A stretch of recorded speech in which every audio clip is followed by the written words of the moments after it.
Hello.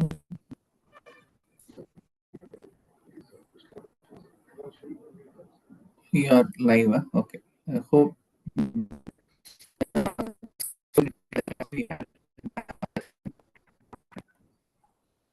Yeah, fine. Okay.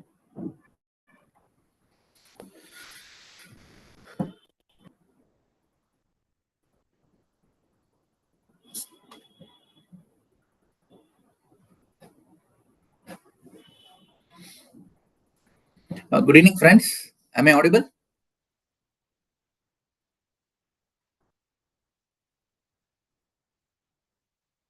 Hope I'm audible. So I'm Dr. Venkatesh, consultant urologist and a renal transplant surgeon from Kaveri Hospital, Hosur, and I'm also your urology faculty in the DocTutorials and RRM Next. So today, it's a trend for us to recall all the INI SS urology sessions. This is a recall on the last April 2024 INI SS urology session. So I think most of you would have given this test. So this was more of a standard session. Okay, this paper was because last two sessions the one before the previous session was very difficult. Only two students got qualified, whereas the last session was pretty much a standard paper where most of the students were able to get through it. So this is how a usual urology paper will look like. So as you know, there will be weightage of about out of 80 questions, around 55 to 60 questions will be from core urology, which will be from the latest 12th edition of Bailey of Campbell's textbook of urology.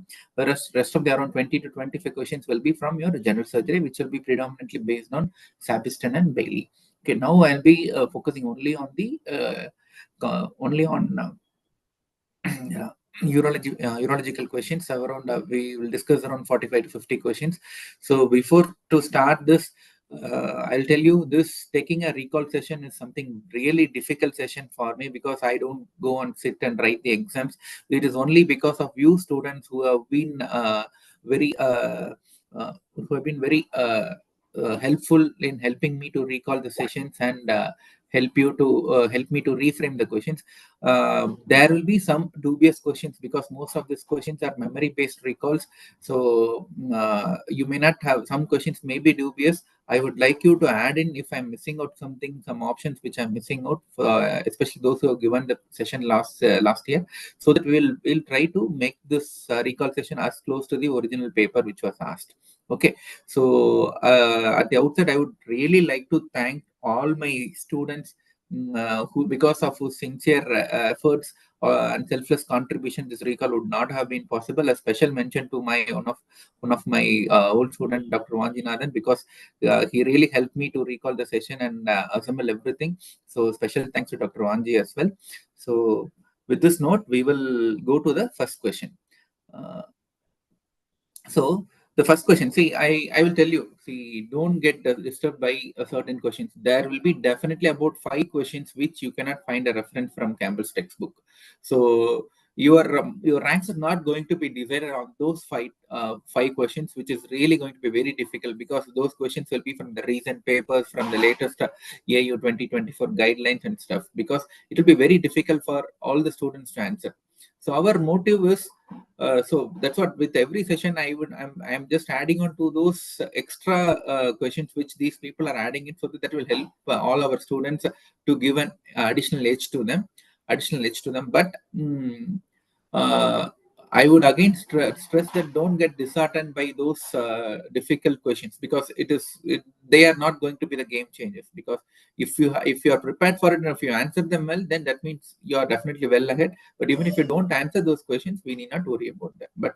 But here, I don't want to all our students to miss out anything. I am just discussing on those as well. So similarly, there was one question which was asked in this line. So fans and disc technology is used in, okay, this whole terminology is not found in any of the chapters in the latest 12th edition of Campbell.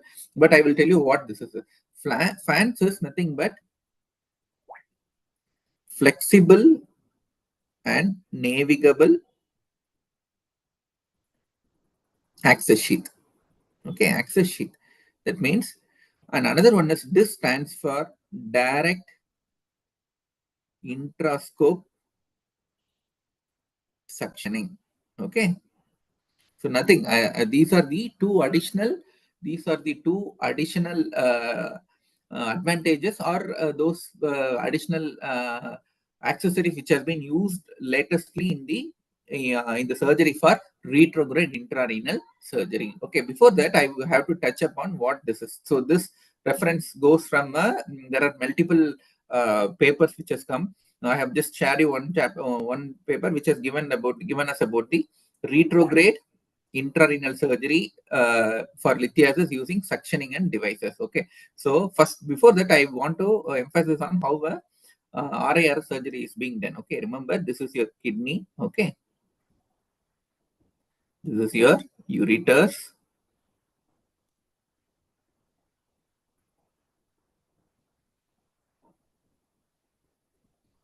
Okay, this is the bladder.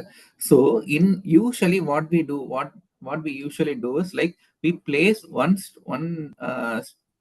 small plastic sheath. Okay, plastic sheath, which is what we call as your access sheath. Okay, sheet. We place one small access sheath. Okay, this access sheath is nothing but this usually comes in. So this has an opening like this. So this access sheath actually ends below the PUJ. This is the routine access sheath which we use. Okay, routine access sheath. So this is somewhere between 9.5 to 11.5 French, or it can be 10 to 12 French in size. So what is the need of this access sheath? You have to understand. So this is as I already said, this is a retrograde intrarenal surgery. Okay, for example, you have got a stone here. You have got a stone here. The stone you have to break. So usually, what we do is, first of all, we'll put a small wire. You do a cystoscope. Okay, so you place a small wire into the kidney, and through the wire you put a sheath. Okay, this sheath will have a this sheath. I will just talk about this sheath. This is the sheath.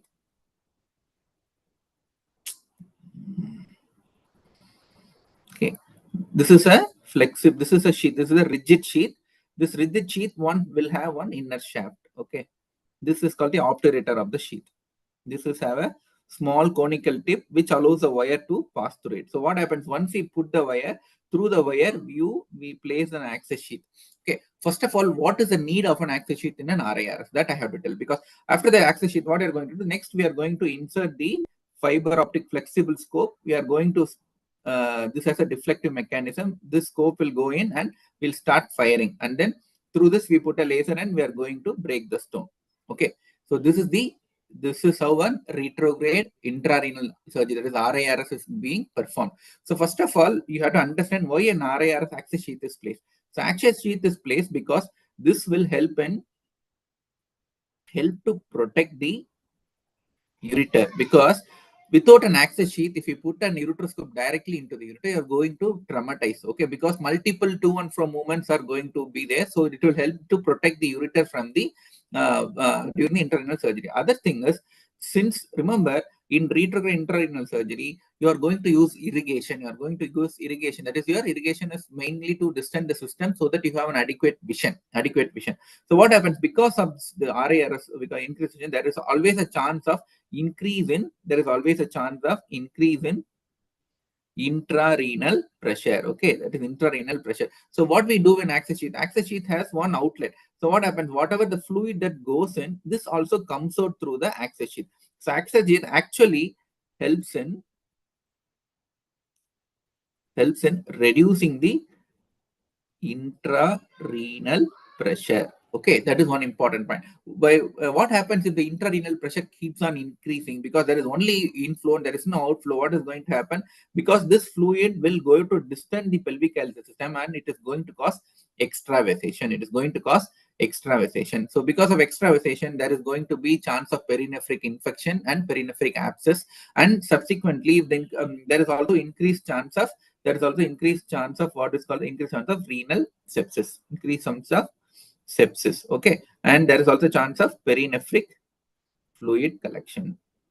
Okay, so that is why this is a basic principle why we use an access sheath in retrograde intrarenal surgery. But there is one more thing. So there is the problem with RIRS compared to PCNL. So the problem with, so next you have to understand the concept behind RIRS versus PCNL. In RIRS, what are you going to do? We are going to break the stone using laser into small fragments, or dust. So that means after breaking, the dust or fragments are going to stay inside the kidney. The idea is we expect these fragments to come and pass out spontaneously. These fragments are supposed to spontaneously pass out. But what is the problem? Sometimes after breaking a 2 centimeter stone for about half an hour with laser, what happens is sometimes there will be so much of dust particles. The stone is going to be converted into multiple dust or small fragments. But unfortunately, there may be one or two small fragments. These are usually these are called residual fragments. Usually, these residual fragments are less than 4 millimeter and they are supposed to pass out on its own. But unfortunately, what happens is sometimes these residual fragments may go and settle down in the lower calyx. Okay, they will become a residual stone. So there will be a chance of incomplete stone clearance. So what is the advantage? So then they developed a technique called to avoid the residual fragments, to reduce the residual fragments. And why? Because these residual fragments are we could not fragment, because in the cloud of dust there are few fragments which are being deposited in the pelvic system, because we could not see it. So what happens to reduce this? There are two techniques were developed. One is what is called as your this, that is direct intrascope suctioning, and second one is called flexible and navigable access sheet. So in this, what you used is, so you see the stone. Okay, this is your flexible scope. Okay, this is your flexible scope. So the flexible scope has got a camera. The flexible scope has got a camera system, and it also has a working channel through which laser is put, and another channel. Okay, so here the laser is being put and it is going to fragment. But here there is one more outlet channel. Here through this we put a syringe and we are going to aspirate. We are going to aspirate it. That is through the scope. So here you see the stone. The stones are being fragmented. So what happens when you aspirate? This is called intrascope suctioning. Either you put a syringe or you connect it to a low power suction. So what happens is, in one inlet the water is going inside the scope. In another outlet, because of constant suctioning, what is going to happen? All these small dust particles are going to come out. So what happens? This will help in reducing this removes the dust and small fragments. So what happens once it reduces the small dust and fragments, it is going to give a good vision, and it also going to help in reducing the intrarenal pressure. Okay, this is how this is working. So what is the problem with this? Because already we are using very miniaturized scope. The usual scope is around 7.5 French. Okay, the flexible URS scope, that is flexi scope, is around 7.5 French scope. So what is going to happen here is, because of this, already there is a small working channel, the water inlet is low. If you add one more outlet channel, that means already the vision is very much compromised. The vision is very much compromised. So to overcome this, then came the concept of fans. So in fans, what are you going to do? Here, we are going to use so usually, as I said, the access sheets are short and it is not flexible. They are rigid systems. But in fans, what will happen is, you have a small flexible access sheet. Okay. And here you have a small outlet channel. You have a small special outlet channel. So what are we going to do? See, this is your scope.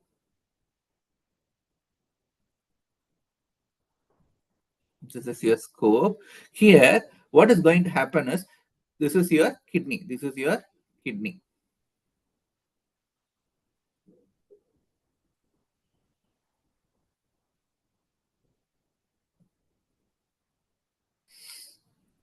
Here, this segment, the tip of the segment, okay, access sheath is flexible, and What is navigable? Navigable means we can bend the access sheet directly. We can, because initially in the routine access sheet, routine RIRS, access sheet is placed below the PUJ. But here, because it's a longer sheet, in fans is what is the difference? It has got a longer access sheet.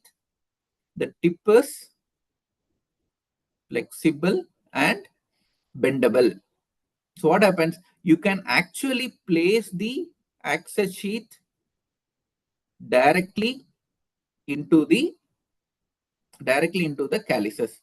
So what happens is, for example, this is the kidney. Okay.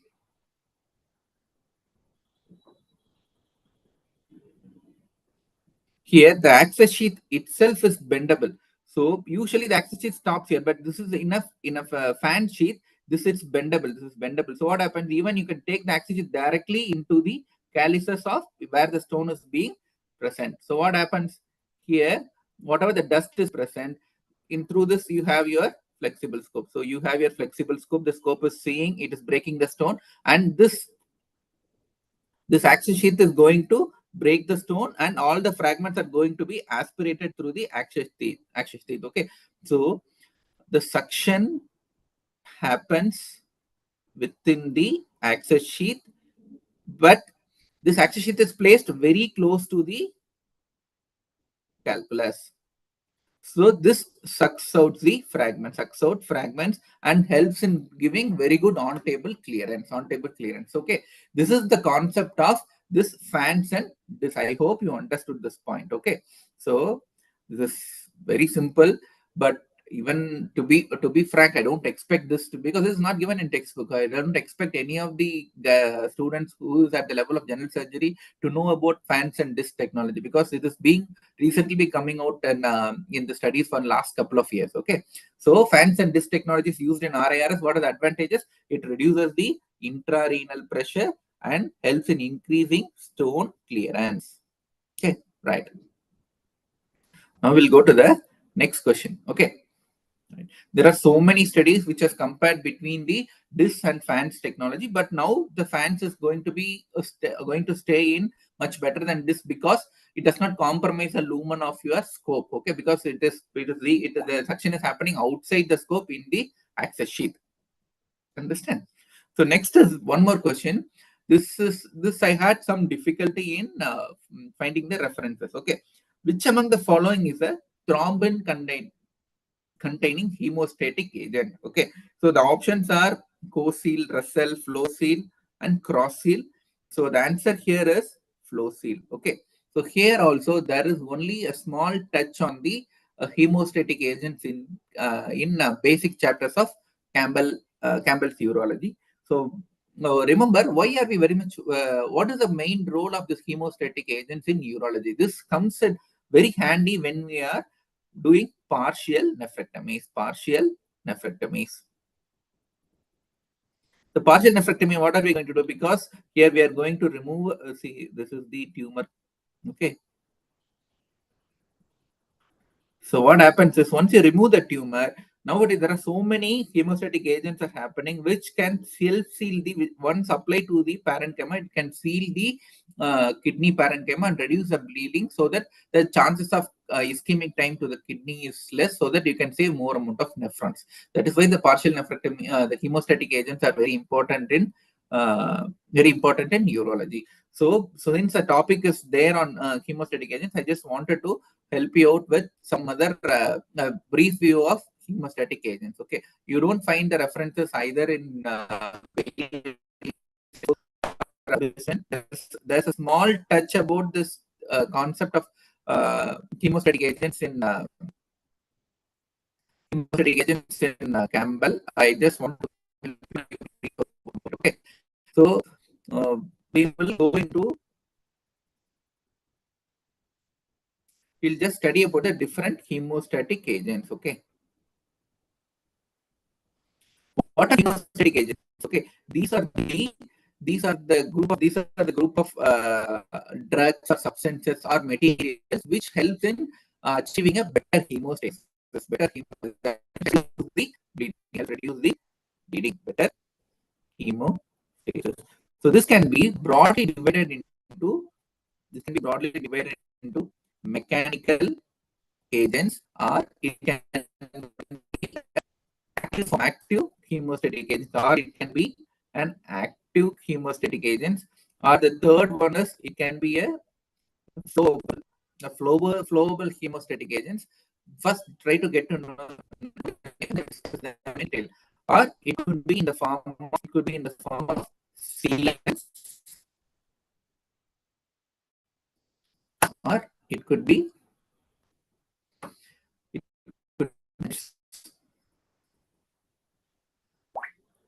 okay. So hemostatic agents are into 5 different groups. One of the or flowable agents, or the fourth one is sealants, and fifth one is adhesives. Okay, first we'll touch upon this mechanical agents. What are these mechanical agents? Okay, so this all they are classified into what are the components they are made up of, how they help in achieving hemostasis. Okay, remember they do not have any active involvement in coagulation cascade. Okay, they don't directly affect the coagulation cascade, but it helps in uh, rapid formation of clots. Okay, this is only in places with very small bleeding or oozes. In patients with active bleeding, major bleeding, this mechanical hemostatic agents are not going to be helpful. In fact, they are going to provide a surface, okay, that allows blood to clot rapidly. Okay, blood to clot.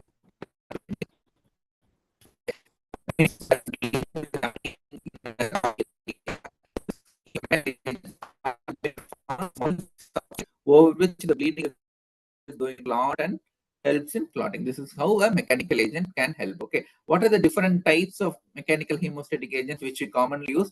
See, they may be, or they may be a collagen based device, collagen based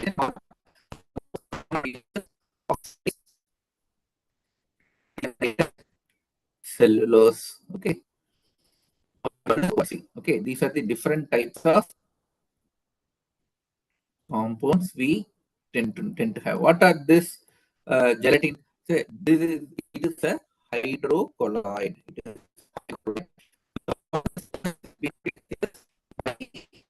is used by partial hydrolysis of porcine, that is pig-derived collagen. Okay, we take a collagen from the porcine collagen and we disinfecting all those stuff, and it comes. Okay.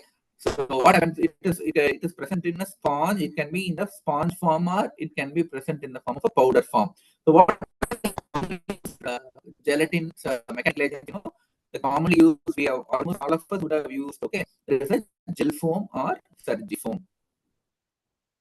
See, many times the question comes on the names. These names are quite confusing. That's why I wanted to stress on this some 5-minute talk on this topic, because I will tell you in my experience, once a topic is being asked in INI SS, you are subsequently going to get a similar kind of question from the similar topics. Not exactly the same question per se, but similar questions are likely to happen again. Okay, this is the gelatin-based mechanical agents. Next, collagen-based mechanical agents.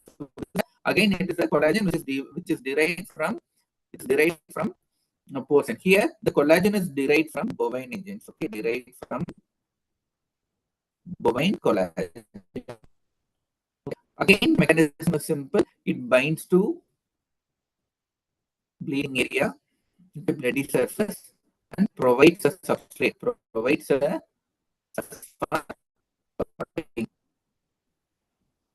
okay. So, what are the commonly used drugs? What are the commonly used agents? It can be in the form of avitine, or it can be in the form of ultrafoam. Okay. The third one which we commonly use is oxidized regenerated cellulose. Oxidized regenerated cellulose. They are different only from the source by which this is being produced. Okay, they are derived from plant-based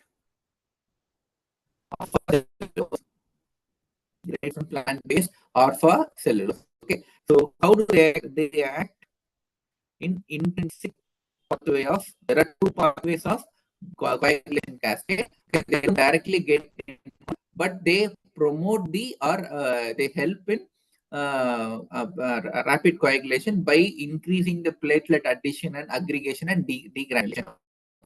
Drugs, what are the commonly used oxidase regenerated mechanical hemostatic agents are your Surgicel or Oxycel, or sometimes what we use what is called new kit. Okay. So, for example, even after transplant and vascular anastomosis, if there is some minor ooze, you would have seen your vascular surgeons or your transplant surgeons putting a small foam, okay.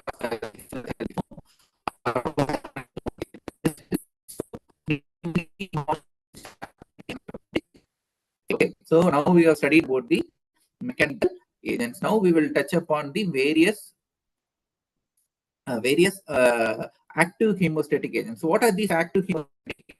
Active hemostatic agents, understand, they have an active role in coagulation. They actively modulate the coagulation. So they contain important enzyme called thrombin. You always know thrombin is one of the important clotting factor. How does the thrombin act? Thrombin helps in conversion of fibrinogen to fibrin. This comes in the final part of the coagulation. It helps in clot formation, and this reduces bleeding. So this is going to be used again. This active thrombin-based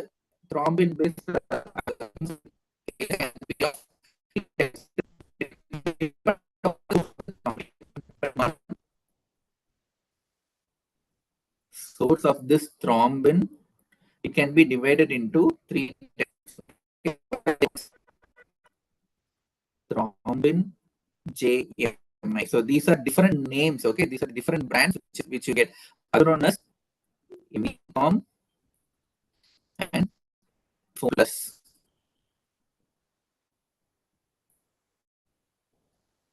Known as what is a Ricotam. These are different brand names. Okay, just like gel foam, surgical, whatever the thing which you are using. So depending upon the source of thrombin, it can be a thrombin JMI, or it can be a Vitom or gel foam plus, or it can be a Ricotam. So I tell you, they all differ based. They all differ only the source. This thrombin JMI. So this contains bovine thrombin plus one more substance called calcium chloride. Okay, so what happens when this is combined and this forms a this leads to active coagulation, active and rapid coagulation, and this results in hemostasis. It contains because you use an animal source of thrombin, there's a chance of infection and formation of antibodies. Next, what they decided, will go for human. It contains human thrombin from pooled donors. Okay, human thrombin is used. Again, the problem is we don't have an antibody formation, but again the chance of infection is present. So next, third, what we use is a recombinant human thrombin. Okay, recombinant human thrombin. This is how these are the different hemostatic agents. These are the thrombin containing agents. So if you see any of these options like thrombin, JMI, Avitom, Delphone plus or Ricotam, that means they contains thrombin containing hemostatic agents. Next thing what you have is flowable.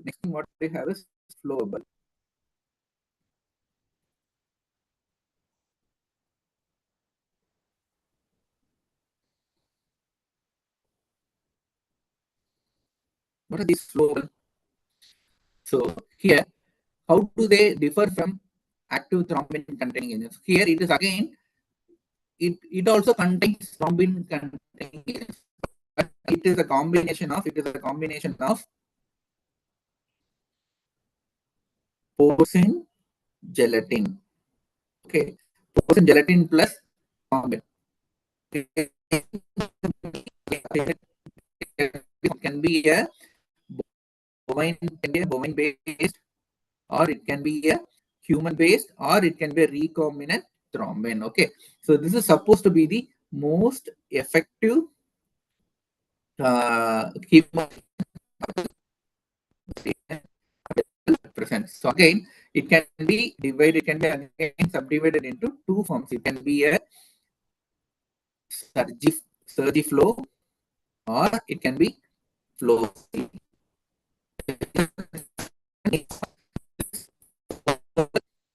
Hemostatic agent. It's again a combination of.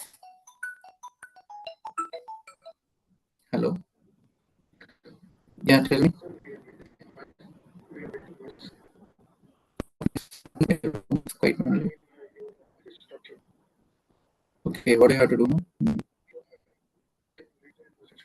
What, man?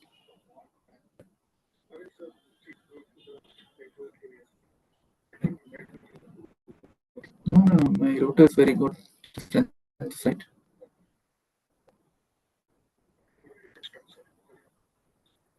So now what I have to do now? So far it's all recorded. Okay. Okay.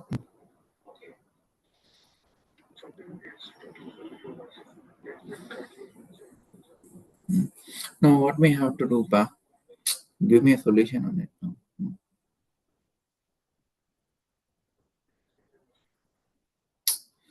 In my tab or in my laptop? I'm using two devices now. Tell me clearly which one. So now what I have to do? So shall I have to leave? Shall I leave it? Leave it and join again? Okay, I'm leaving it. I'm leaving the webinar.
Am I visible now?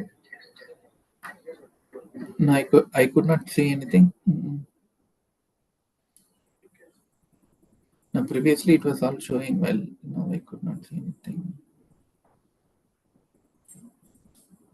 Just a minute.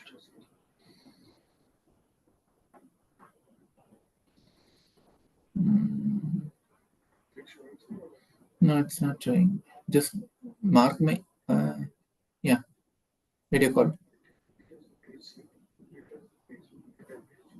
So I have to.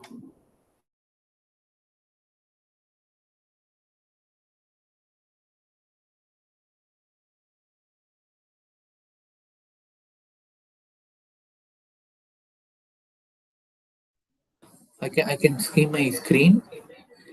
Is my voice clear without any breakage?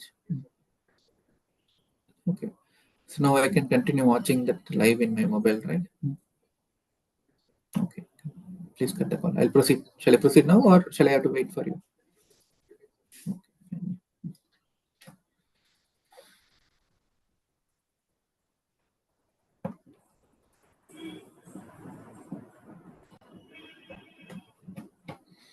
So sorry for the small technical glitch. Okay, so we've been talking about the different flowable hemostatic agents. What are the flowable hemostatic agents? These flowable hemostatic agents are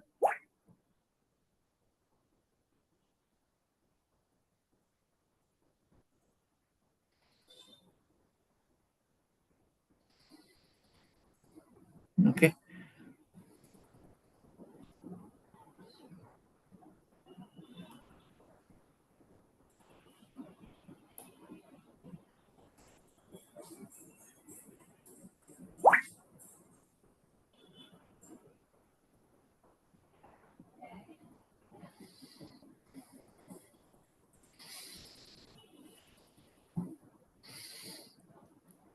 Okay, these flowable hemostatic agents are, again, I said it's a combination of a porcine gelatin. It's a combination of a porcine gelatin along with the three different thrombin-based thrombin sources. Okay, it can be commonly used as Surgiflow and FlowSeal. So, what do you use in Surgiflow? Surgiflow is a combination of your porcine gelatin plus thrombin JMI.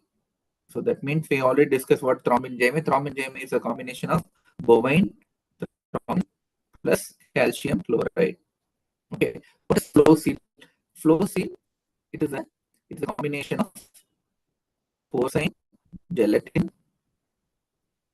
plus human thrombin. Human thrombin.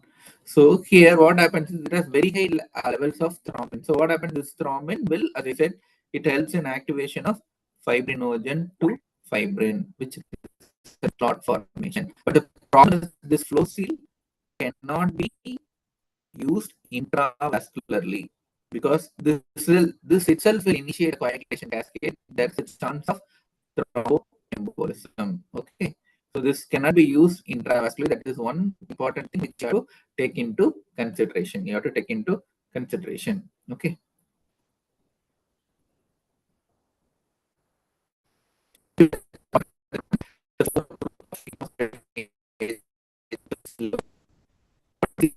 Sealants can be, again, it can be subdivided into sealants can again be subdivided into biologically active sealants or synthetic sealants. Okay, bioactive sealants or it can be a synthetic sealants. Okay, what are bioactive sealants? Commonly used bioactive sealants is called as a fibrin glue. Okay, here what we see in fibrin glue, it contains freeze dried combination of fibrinogen and thrombin. That means previously we are using only thrombin and thrombin, and okay, what happens? This has to be used. The problem with fibrin glue are they have to be freeze dried. Okay, that means it can be used immediately. That has to be thawed. Okay, it has to be heated and thawed. It will take about 20 minutes to prepare. It cannot be used in a emergency bleeding situation. It can be used in emergency bleeding situation. So remember, it has to be used in two separate containers. There will be two syringes. So one will contain fibrinogen, other will contain thrombin because we cannot put them in same content. This will result in coagulation cascade. So this will be mixed and then we are going to inject it. Okay, this will come as a double chamber syringe, and this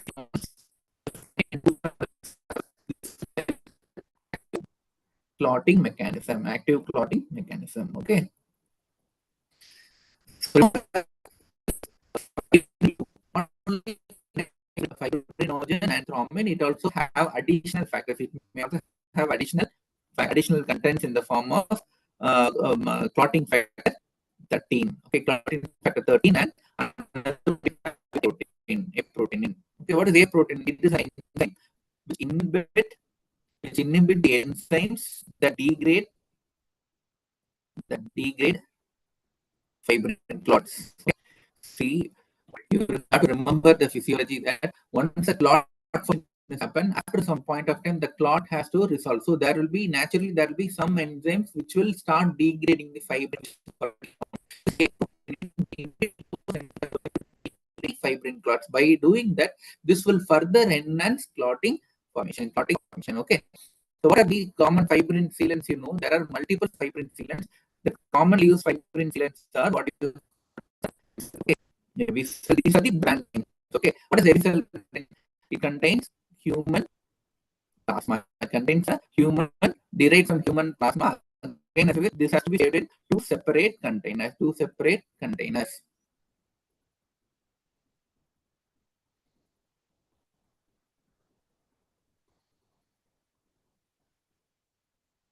Okay, it contains two separate containers. Okay, so again, it is deeply frozen. What are the other which uses? This is called this seal. Okay, the seal. Okay, it contains human fibrin plus thrombin plus A protein plus chloride. This contains all the four factors that being present, which are being present. Okay, what are the other things? Other things you have is vitagel. These are the common brand names by which you have this fibrin glues. Okay, right. Next we go upon another form of sealants, which is synthetic sealants. What are synthetic sealants?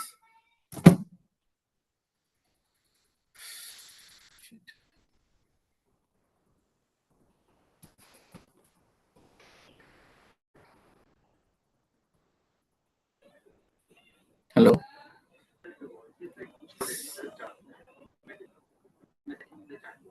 No, okay. Again, okay. No problem, but this is affecting my flow of class.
So can you talk something?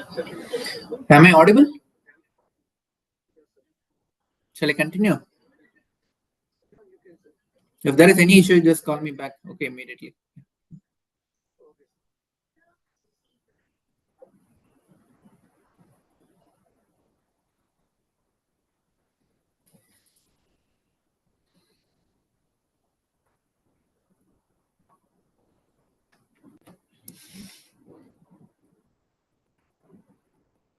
So again, so there is a poor training here. So probably connectivity maybe is on the lower side. My apologies. Okay, these are things which we cannot control. So next we'll touch upon another important form of sealant. These are synthetic sealants. Remember, what is the difference between bioactive and bioactive? It also contains some of the biologically active substances, biologically active. In synthetic sealant, we don't have any biological active substance, the biolation factors. It contains completely synthetic substances. What are they? They contain polyethylene glycol polymers. Okay, they contain polymers of polyethylene glycol. Okay, so how do they act upon? They act as fluid barriers. Okay, that means they act like a patch. It's just like a plumbing. Okay, there is a leak in the plumbing tube. What we do, they put an adhesive patch. It acts like that, and it prevents any fluid from leaking it. And it also, what is the problem, Pa?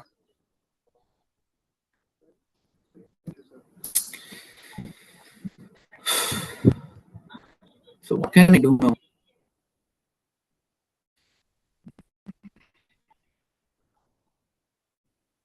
Is it not clear, or there's a breakage is happening?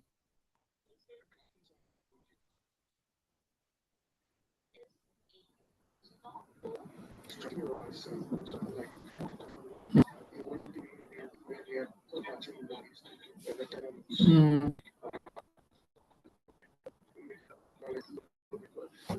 Yeah, I can understand, but I have taken so many classes. I have never seen this problem. Hmm. So probably, shall I just do it only with the laptop? Is it because I'm sharing my screen and getting all this stuff? Hmm?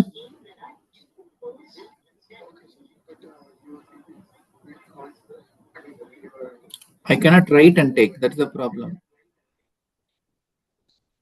Okay, just 5 minutes. Tell me.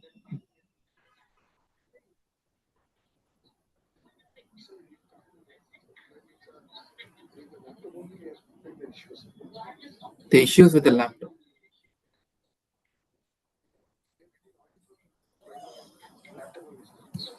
Okay.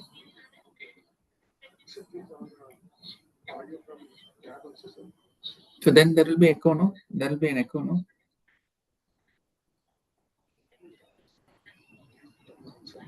Just a minute. Just a minute. I'll do it that way. Hmm.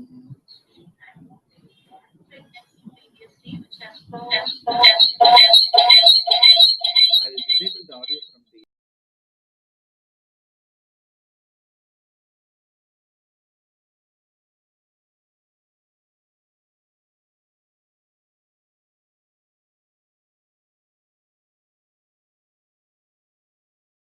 Yeah.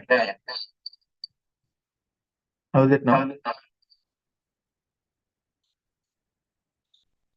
But there is an echo.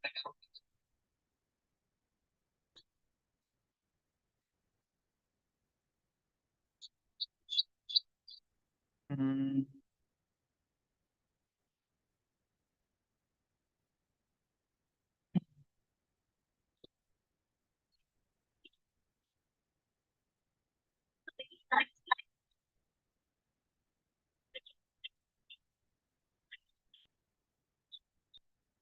Is my screen visible?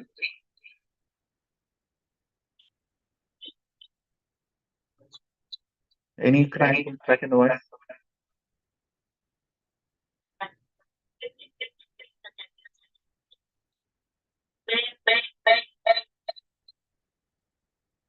Shall I proceed?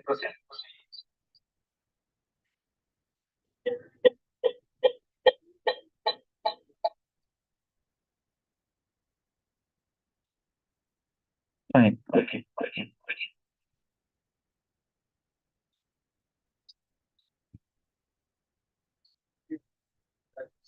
Okay. I'll start again.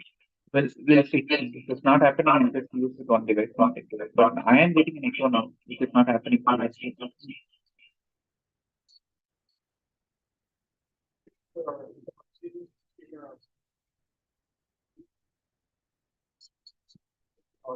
I've done that.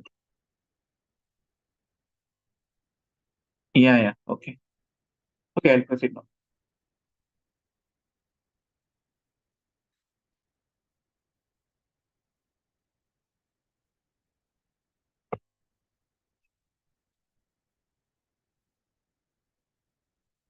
I hope I'm audible now.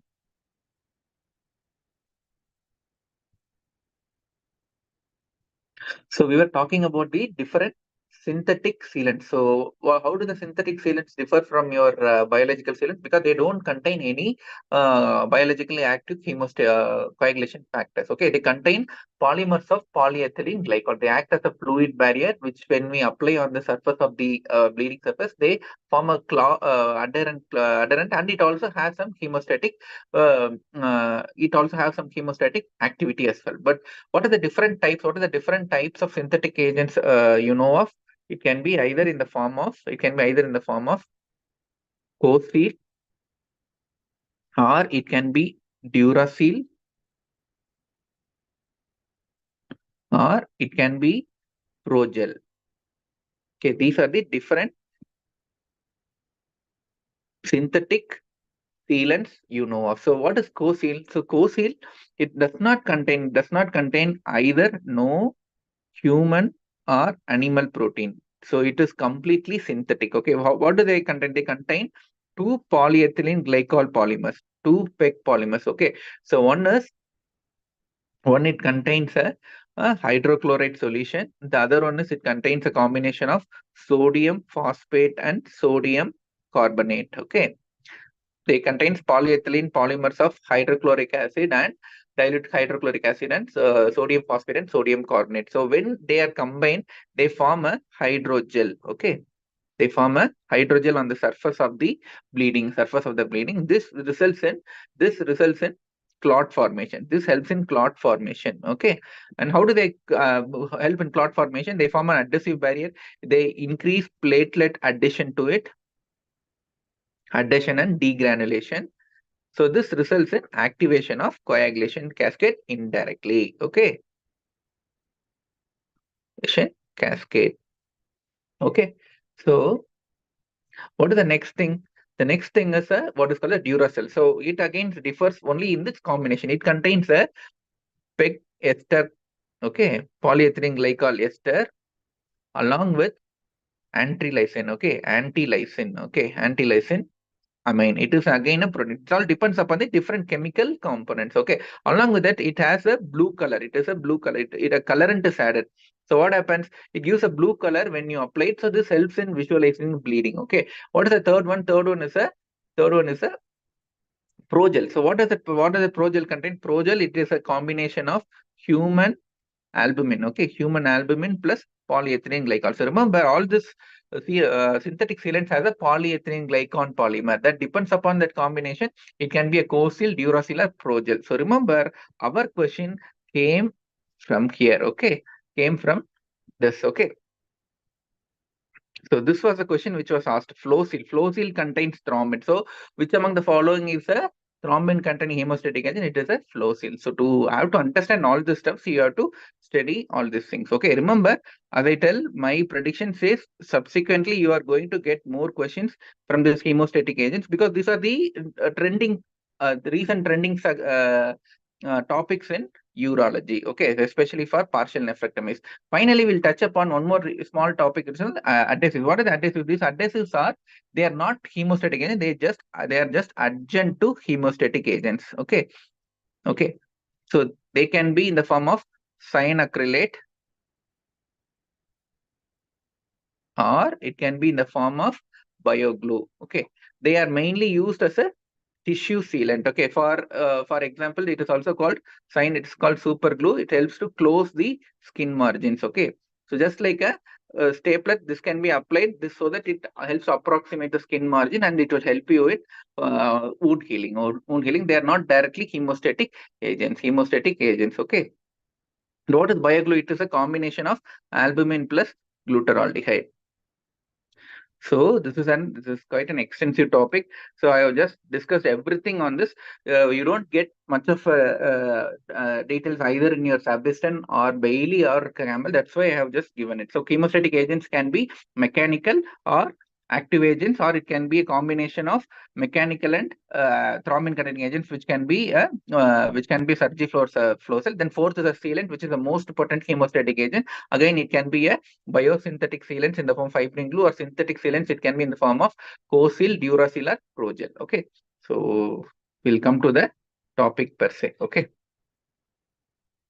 so this is one thing which is actually given in your this was not a complete topic. So, but the question was asked from this. That's why I have touched upon all these things. Okay, okay. These fibrin sealants. This is the fourth one which I said. Third one is the topical thrombin containing agents. Okay, right.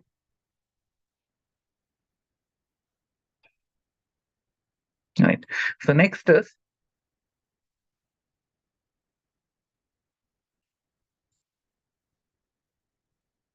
so which are the false is false about robotics. Okay. So again, there are so many questions which is happening about the which is happening of late about the robotics. Okay. So what are they?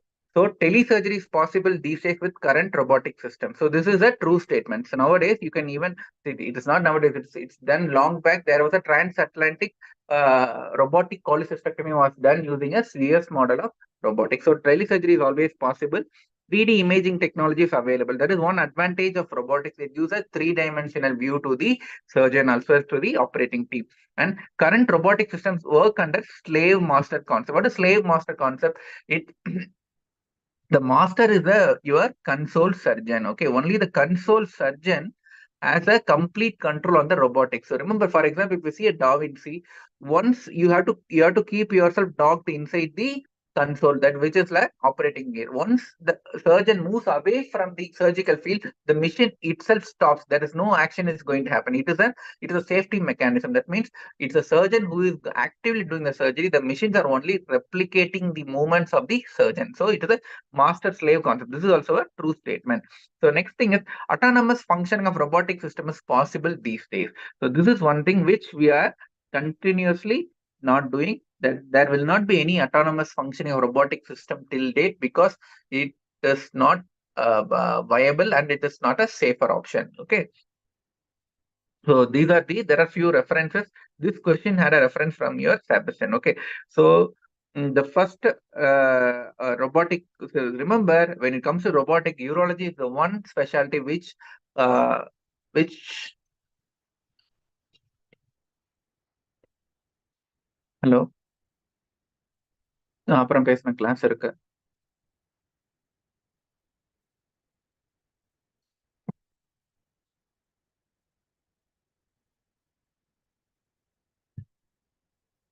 Okay. So urology is one specialty which actually took up this robotics very early. The probot is the first one which was actually doing a robotic TURP. Next come ESOP. ESOP is one which is used as a camera. It is mainly used to hold the camera instead of using a human assistant surgeon. Okay. So then the ZS came in. ZS was the first robot which did the transatlantic robotic cholecystectomy. It was done in 2001. Okay, 2001. Next came the Da Vinci system. The first robotic system which was approved by FDA is your Da Vinci system by this Intuitive Surgical. It's an American-based company. Okay, and from then on, there is a significant increase in the number of robotic surgeries which is being performed. Okay. So there is two concept. So subsequently, you may likely to get two topics which can be, there is a two technology which is used in robotics. One is Firefly, other one is Tile Pro. What is Firefly?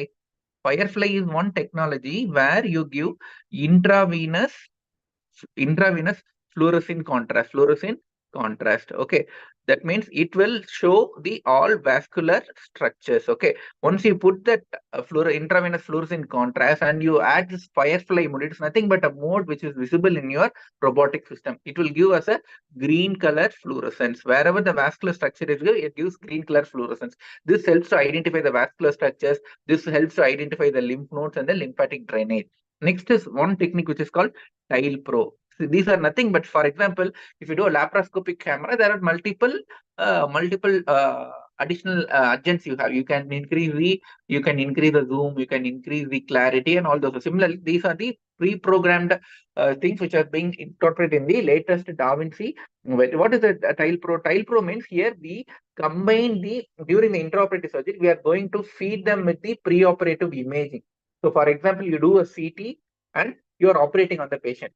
You actually feed the CT images into the robotic system. So that will, for the operating surgeon, you will have a combination of your preoperative imaging as well as the actual active field, so that it helps in more precise surgery. Okay, it's a multi display of imaging capability that allows the surgeon to simultaneously view other images. Okay, this is intraoperative ultrasound, endoscopy, and radiological pictures in real time. Okay, this is called Tile Pro. Okay, as you always know, it has got 7 degrees of freedom with the endorist. So you can just operate like an open surgeon. These are the advantages of a robotic system. Okay. So next question is a patient with a partial penetrance. So these are few questions which are odd questions, which is you don't directly get from Campbell. Next, you get a lot of questions from uro-oncology. This time there was a question from in all the uro malignancies: prostate cancer, renal cancer, testicular cancer. So these are the very common standard questions. So you should not make mistake on this. These are very simple, straightforward questions. If you go through our lectures as well as the contents of the app, these are very easy for you to answer. A partial penectomy for a carcinoma penis with no inguinal nodes. Which of the following is a predictor of lymph node mets? Okay, which of the following is not a predictor of? Okay, it's not a predictor. Okay, the options were presence of lymphovascular invasion in the primary penectomy biopsy, corporal cavernous involvement, corpus spongiosal involvement, and size of the primary lesion. Okay, so the option here is D, because it is not the size. You have to remember the T staging. T staging in CA penis depends upon the depth of the invasion, okay, rather than the size of the invasion. So size of the invasion is not going to be a predictor for lymph nodal metastasis. So lymphovascular invasion, corpus cavernous, depth of the invasion are likely to predict it. Okay, so this is this from the Campbell's textbook. So this was the thing. Okay, impact of the primary tumor histopathological features predicting occult nodal mets. Okay, so what does it say? It shows that okay, so it says thickness, tumor thickness, growth pattern, grade of the tumor, lymphovascular or venous involvement, and corporal cavernous or spongiosal involvement and urethral involvement are going to be the predictors for occult nodal metastasis. Okay, right. Next is one more common question. Many times there is a controversy on it. What is a French in a Foley catheter says? Okay, French in a Foley catheter says there is no proper reference, but for example, if you say it is a 3 French Foley catheter, that means the outer diameter, outer circumference, okay, outer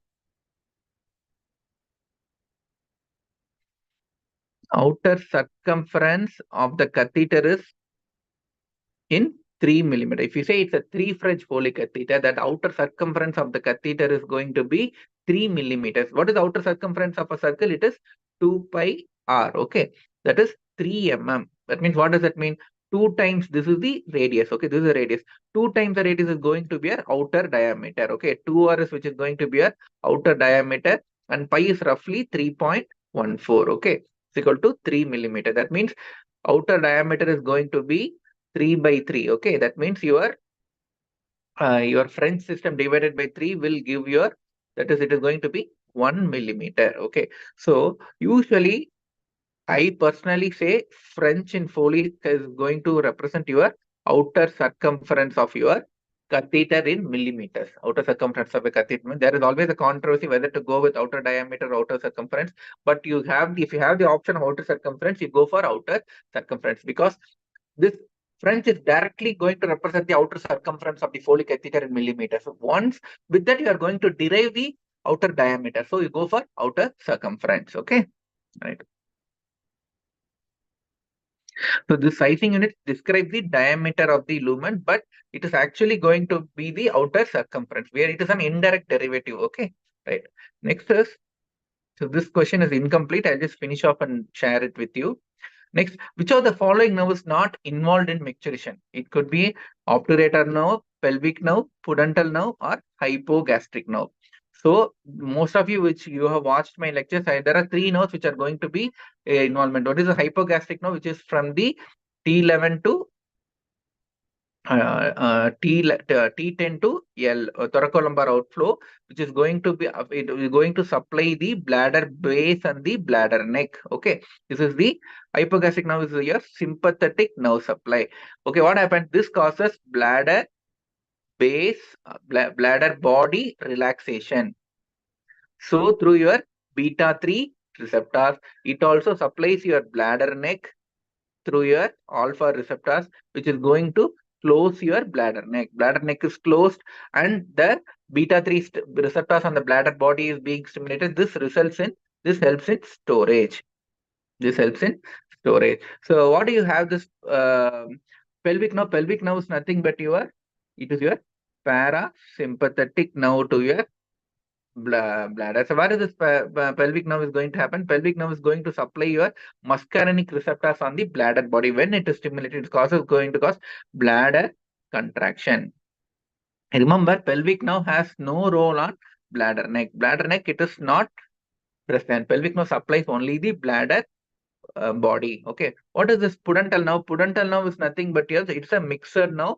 It causes both afferent sensory fiber to the bladder, and it also causes efferent motor to your external urethral sphincter. So what happens when the pudendal nerve is stimulated? It causes sphincteric contraction. It helps it again storage. Okay. What is this obturator nerve? Obturator nerve, it is going to supply the adductor muscles of thigh, and it is not going to be involved in your micturition. So the option here is obturator nerve. Okay, it is not going to be involved in micturition. So these are the pictures which we have discussed. Okay, this is your pelvic nerve, which supplies only the bladder body. This is your pudendal nerve. This is a hypogastric nerve, which is going to supply both your bladder body as well as your bladder neck. Okay, right. Next thing is, which of the following is a fragmentation in laser settings?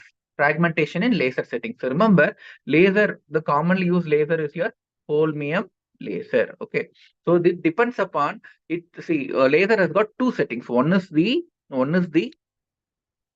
energy. Okay, what is the energy? That means the amount of energy impacted during every laser fiber activation. It is measured by joules. Okay, and next one is a frequency. What is the frequency? That means during each second, that is during each second, how many times the laser fiber is going to be activated, and it is going to be going to manipulate the stone. That it is by a thing called measured by a unit called hertz. Okay, so based on that, you get the total power of the laser. Power is nothing but it is a multiplication of your energy and frequency. Okay, this power is given by a term called watts. Okay, so usually whenever a laser machine comes, it comes in watts. It can be a 100-watt laser, it can be a 30-watt laser. More the this energy is also okay. More the wattage of the laser, more powerful the laser is. Okay, by so how you know, so this I have already discussed. Recently, I have just completed a recording on the entire basics of urology, which contributes the first 19 chapters. I have just divided them into few segments, and I have taken it that is being uploaded in the latest DocTutorials. There I have thoroughly and detailedly discussed about what are the different types of laser, and what is the biomechanics behind the laser, and how this laser machine is going to cause stone fragmentation. You can go back and read my lectures in DocTutorials. So for time constraints, I'm just confining to this question alone. Okay. So what is fragmentation? By manipulating this energy and frequency setting of each laser machine, you can have a determined effect on the stone. For example, this is a stone. This is a stone which you are going to have. So what happens is, remember, just like I'm for understanding, I'm just saying it like this. Okay, this is a hammer. Okay, this is a hammer. Okay, and remember, this is a hammer. Okay, and this is a stone which I'm having here. This is a small stone which I'm having here. So what happens? If I take the hammer from a longer distance and I'm breaking it, that means I'm impacting more energy on the stone. Okay.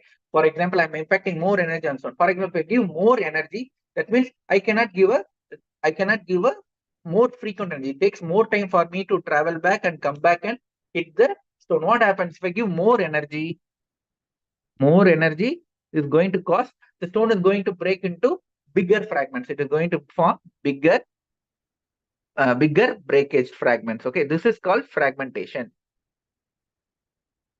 So more energy, less frequency, it is going to cause bigger fragmentation. Okay. For example, the other way is like, for example, you take a small ice or again a stone. Instead of giving more energy, you are going to continuously break the stone, going to cause small impacts on the stone. But you are giving more impacts within a shorter period of time. For example, in one minute, you are going to give about 100 hits, but these are all small hits. Whereas in fragmentation, in 1 minute, you are going to give about 10 hits, but each hit is going to be cause more energy. So what happens if you give more hits, but at a very small energy, you are going to break the stone into very small fragments. This is called dusting. This is called dusting. Similarly, if you have the stone here, but instead you are going to have the hammer closer to it, and you are going to frequently going to hit in more intervals. That means less energy and increase frequency of hits. What happens? This causes in smaller fragments. This setting is called dusting. Okay. So this setting is called fragmentation. So when you see a fragmentation, you have to look for the options which have a higher joules, higher energy and less hertz. Okay, that is going to cause fragmentation. So what is advantage of fragmentation? This helps in rapid stone fragmentation, but the disadvantage is you have to actively remove the fragments, What happens in dusting? It takes more time, but this causes very small fragments, so they spontaneously pass out. So in RARS, what do you do? By making dusting, you are reducing the time because there is no need to remove fragments. So just do fine dusting by lowering the energy and increasing the frequency. You do more dusting. So dusting is preferable in RARS. I hope you understood this point. Okay. So fragmentation means you have to look for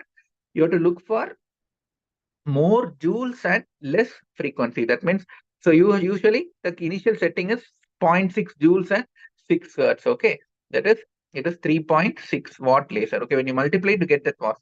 What's the remember all these are high frequency. That means higher frequency. Remember, higher frequency, you're going to make small fragments because the energy is not going to be impacted more here. Understand? Right. Next question is, which of the following is not a modality of treatment of benign prostatic hyperplasia? I think it's a straightforward question. One is that robotic assisted radical prostatectomy, other one is aquablation, other one is RISM, and another one is TURP. TURP, it is a well-known management. It is a transurethral resection of prostate, and RISM and aquablation are minimally invasive management of prostate. In RISM, you use a water vapor. It is an OPD procedure. It is not completely but it is recently making so much of noise in the management of BPH. Whereas aquablation, what we do is in aquablation you have a transrectal probe. Along with that, you have a transurethral probe. Okay, in transrectal you see a simultaneous ultrasound monitoring plus transurethral aqua ablation. You create water jets inside the transitional zone that results in cell death and apoptosis. Okay. In RISM, it is an OPD procedure. Okay. It is usually done only for small prostate glands, whereas RARP is for a radical prostate. It is for a CA prostate. It is not a management for BPH. Okay. It's not a management for BPH. RISM is a new transurethral water vapor therapy for benign prostate hyperplasia. It has not been given in the 12th edition of Campbell, but it is like you are likely to get questions on that. Okay, whereas aquablation has been utilize. Here, what we use a non-thermal, high-velocity saline water jet steam to ablate the prostate. There are multiple ways of ablating a prostatic tissue. In aquablation, as I said, you see here, this is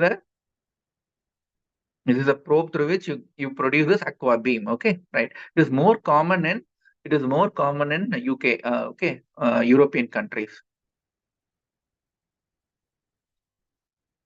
So I'll be sharing all this PowerPoint to you to give more information. For want of time, I'm just stopping to it. Next question is, what is an ideal track size in mini PCNLs? So what is the ideal size in track size in mini PCNLs? It is usually 16 to 20 French. So what is PCNL? PCNL means this is a kidney. You have a stone here. You have a stone here. What you do is you are going to dilate the tract. You are going to dilate the tract and you are going to break the stone. So bigger the tract size, more the chance of bleeding. So remember, tract size is what is the advantages of a bigger tract? That's a standard PCNL compared to a mini perc or mini PCNLs. Okay, mini standard PCNLs, the size is okay. The usual size is more than 20 French. Usual size is more than 20 French, whereas in mini PCNLs, if the size is the tumor, the amplat sheath is somewhere between 12 French to 20 French. Okay, that means it has got a smaller tract. So the size of the tract is small. That means the less chance of bleeding. What is the disadvantage? That is the increased operative time, because you cannot remove bigger fragments. Operative time is increased, but it is more safe. It is more safer. So nowadays people are moving towards mini PCNLs. In standard PCNLs, usually you put sheets more than 20 French in size. That means you're going to give bigger sheath. Okay, bigger sheath means you can remove bigger fragments. Okay, so which is the better one, preferred one in big stone burdens, especially in stag-ons? If the system is dilated and it is safe for a standard PCNL, you can go for a standard PCNL, right? But remember, just for the want of finishing fast, you should not go for a standard PCNL. You have to decide based upon the size of the pelvic cali system and the dilatation of the cali system. So more dilated the system, you can more safely you can put a bigger amplat sheath, whereas in a non-dilated system, better go for a mini perc or mini PCNLs. There is one more entity called micro perc. It is not commonly used, or micro PCNL. Here the tract size is only 4.8 French. It is only the needle, just like a needle. Okay, inside the needle, use a fiber optic, very thin nephroscope, and we are just going to break the stone. There is no point of removal. This is usually done only in very small stone burdens. Okay, just like RIRS, what we do through the ureter retrograde here. This is usually seen in those small stones in lower calyces which are not feasible for RIRS. You can just puncture it through the small needle itself. You can break the stone and you can come out. Okay, this is called micro PCNL. Okay, the 16 gauge is somewhere 4.8 French. This is called micro PCNL. Okay, next we have a clinical scenario question. It's a simple question. A penile fracture clinical scenario. You are a resident at a night, posted an emergency. A patient presents with clinical history and features of penile fracture. What will be the next investigation of choice? Is it MRI? Is it an ultrasound? Is it an RGU, or it's a CT? Remember, CT has no role. RGU is only to rule out urethral injury. Okay, what is penile fracture? In penile fracture means, see, this is the corporal bodies and this is your corpus spongiosum. Okay, this is the cut section of penis. What happens in penile fracture? Penile fracture, there is a fracture or there is a breakage in the tunica albuginea. So this results, what happens? This intact tunica is essential for maintaining this erection. Okay, what happens if the tunica albuginea is breached? This patient will present with immediate detumescence. Mostly it follows a coital injury. Most of the time, the history itself gives your clinical diagnosis. Sudden detumescence or sudden loss of erection following during a coital trauma. Usually the patient will have a typical popping sound. Okay, typical popping sound. So usually the clinical examination, you may find the defect. There will be eggplant deformity. There will be penile edema and ecchymosis. Remember, the question is not you are posted in emergency, it's a night time. MRI is very difficult to get during all the times. Okay, MRI is very helpful, but it is not always necessary. When you have a doubt, you can go for ultrasound. A simple ultrasound will find a defect in the tunica albuginea. Only if the ultrasound images are equivocal, then you can go for a then you can go for a MRI. Okay, that is a question. Okay, there's a direct reference from Campbell. If you see, ultrasonography has become the preferred imaging to study and evaluate for equivocal penile fracture because it is readily and rapidly available. Whereas AU guidelines recommend MRI only in the setting of equivocal ultrasound findings for penile fracture. Okay, right. Next is, what is Barbagli's flap? Okay, this is the, I think I couldn't get the direct question, but there was a question based on Barbagli's flap for a urethral stricture, penile urethral stricture. So it can be in the form of, so dorsal only, dorsal inlay, ventral only, and ventral inlay. Okay, I'm preparing a lecture on a thorough lecture on stricture urethra, which will be uploading in a couple of weeks in DocTutorials app. So because now many questions do happen from stricture urethra, which is not completely touched in Campbell's textbook, because there are separate reconstructive urology section books which actually deals in detail with stricture urethra. But since every session there are one or two questions on stricture urethra, I have prepared a new chapter on it. Session on which will be uploaded in DocTutorials in a couple of weeks. Okay, I'll just touch upon. I'll just briefly touch upon what is Barbagli's urethroplasty. So remember, this is the bladder. This is the, okay.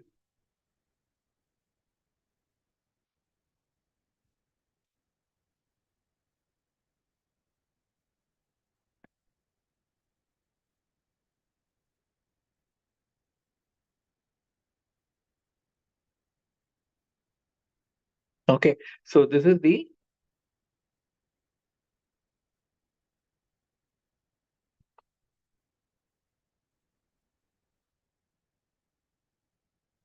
okay. So this is your penile urethra and this is your bulbar urethra. So remember, in a normal anatomical position, the penis is erect. So that means the penis is erect. So you have to remember, this is our,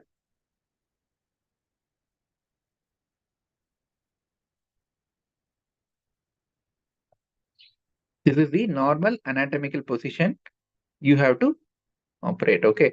So that means,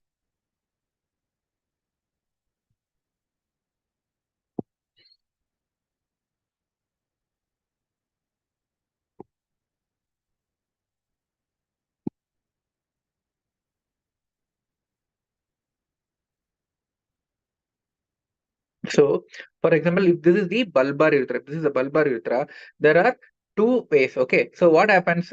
So, what is urethroplasty? So, this is the normal urethral mucosa. Okay. What happens in stricture? Because of the stricture, there is going to be a concentric narrowing. So, this is going to narrow and this is going to be a small caliber urethra. So, what happens in buccal urethroplasty? What are we going to do? We are going to augment. This is called augmentation urethroplasty. We are going to cut this urethra so that the urethral plate is going to be like this. The urethral plate is going to be like this. And to augment it, you take a buccal graft and you are going to put a graft and suture it on either side. Okay, you suture it on either side. So that means you are going to increase the lumen of the urethra. Initially, the lumen was small. Then you cut the urethra and then you put a graft over it, and now you make it a bigger lumen. This is how our urethral augmentation, urethroplasty is being done. Okay, so it depends upon how are you going to approach. See, the approach can be like, remember, for example, if there is a stricture here, if there is a small stricture here, if you go through the ventral approach, that means you are opening the urethra on the ventral aspect. This is called ventral approach. Whereas you go and open the urethra from this side, that means this is the dorsal approach. This will become your dorsal approach. Remember, this is a home. Okay, this is a house.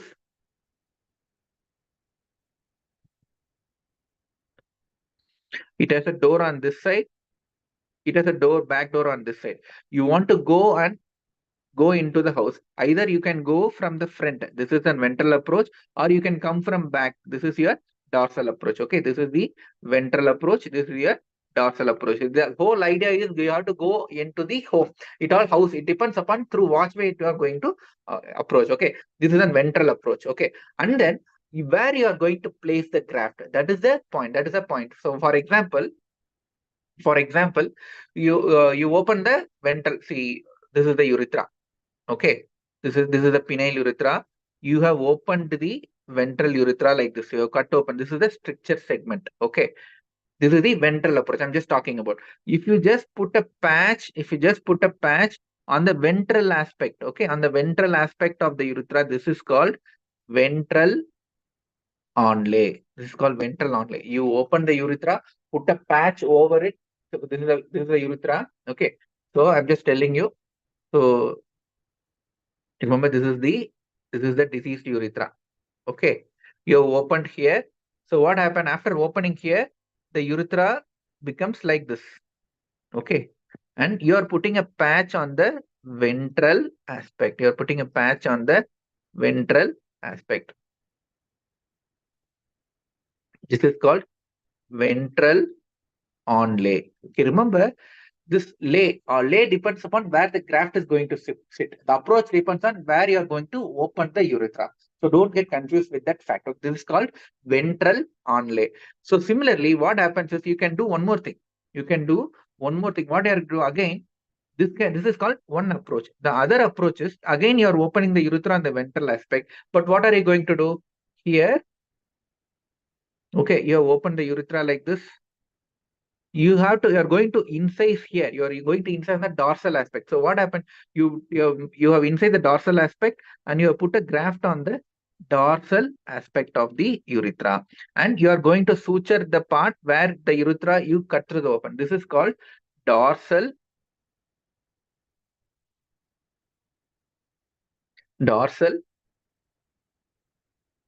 inlay. Okay, what is dorsal inlay? You are placing the graft inside the you are going through the anterior aspect, the ventral aspect of the urethra. You are opening the incision on the dorsal aspect and you are putting the graft. This is called dorsal inlay. This is called dorsal inlay. Okay, called dorsal inlay. There is one more approach. See, this is little complicated. I'll tell you why which approach is better for which part of structure. That I will discuss in the structure lecture. But now, for time being, you have to just understand what is ventral onlay and dorsal inlay. This is for the ventral approach. This is the ventral approach. Okay, now there is one more thing. Here again, the structure is like this. Picture is like this. Remember the picture.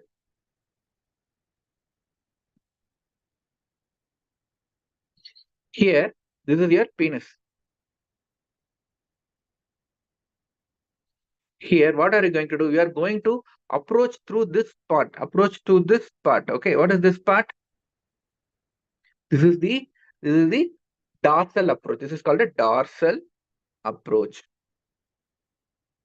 That means where are we going to cut open the urethra? You're going to cut open the urethra on the dorsal aspect. So once you do the urethra, again, it can be of two types. You can place the graft like this. Okay, you can place the graft. You're cutting the urethra on the dorsal aspect.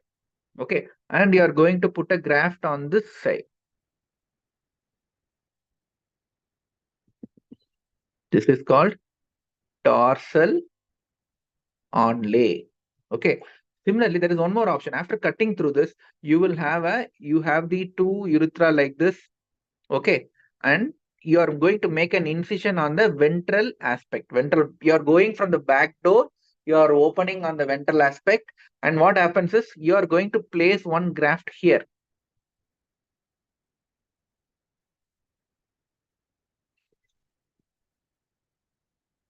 This is called ventral inlay. Okay, and you're going to suture the opening through which the urethra is called. This is called ventral inlay. See, remember, dorsal onlay can be applied. Dorsal onlay can be done through a dorsal approach, or ventral inlay can be done through the dorsal approach. Whereas in ventral approach, you can either do a ventral onlay, or you can put a dorsal inlay. Okay, I hope you understood this. It will be slightly confusing initially, but once you get this concept and go back, I will tell you. Okay, now you come to this picture. Okay, remember, this is the urethra. Okay, here what we are going to see, we are rotating the urethra like this. You are rotating the urethra like this. That means this, whatever you see here is the ventral aspect, but here we are opening on the dorsal aspect. That means it is called a dorsal approach. This is a dorsal approach. This is a typical Barbaglio approach. What happens? So here you have opened here. You have opened here. This is the dorsal approach. You have opened the dorsal approach, and here you are taking this graft. You are taking this. Sorry. Okay. Here you are going to take this graft. This is the buccal graft, and this buccal graft is going to sit on the onlay. It is going to sit on the place where you open the urethra. This is called a typical dorsal onlay. Typical dorsal onlay.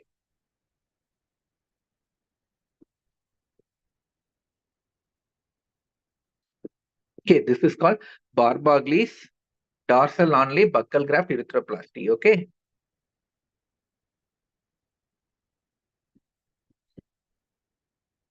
Okay. Right.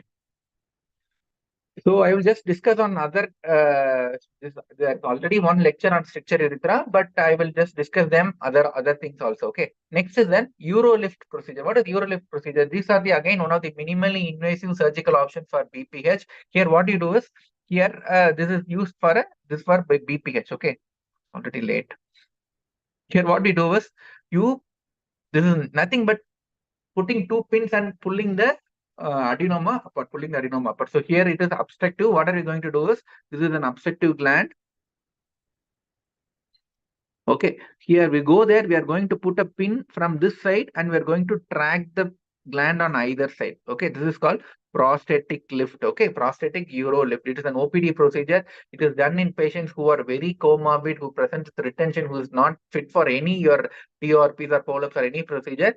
With so much of comorbidities, you can put this uro lift. It is a temporary procedure. Okay, what are they are? These are permanent transprostatic implants that take the form of sutures and delivered by a handheld device. Okay, right.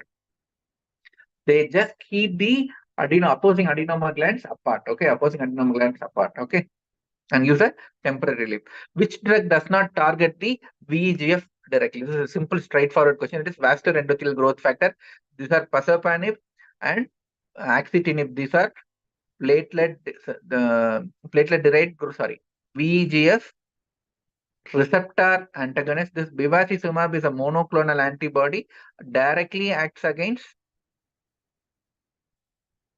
VEGF. Okay, VEGF. Whereas everolimus is an mTOR inhibitor. It's an mTOR inhibitor. Okay, this is the answer. It's an mTOR inhibitor. Okay, this does not act upon the VEGF pathway. Okay, this is directly taken from your Campbell's textbook of urology. Okay. Next thing is AU guidelines based on the management of metastatic RCC good risk. Okay, this is this this is from the EAU guidelines. I think last time I had briefly taken upon the updates on EAU. So this is one of the few questions you tend to get beyond the Campbell's textbook. So this is directly taken from the EAU guidelines. Okay.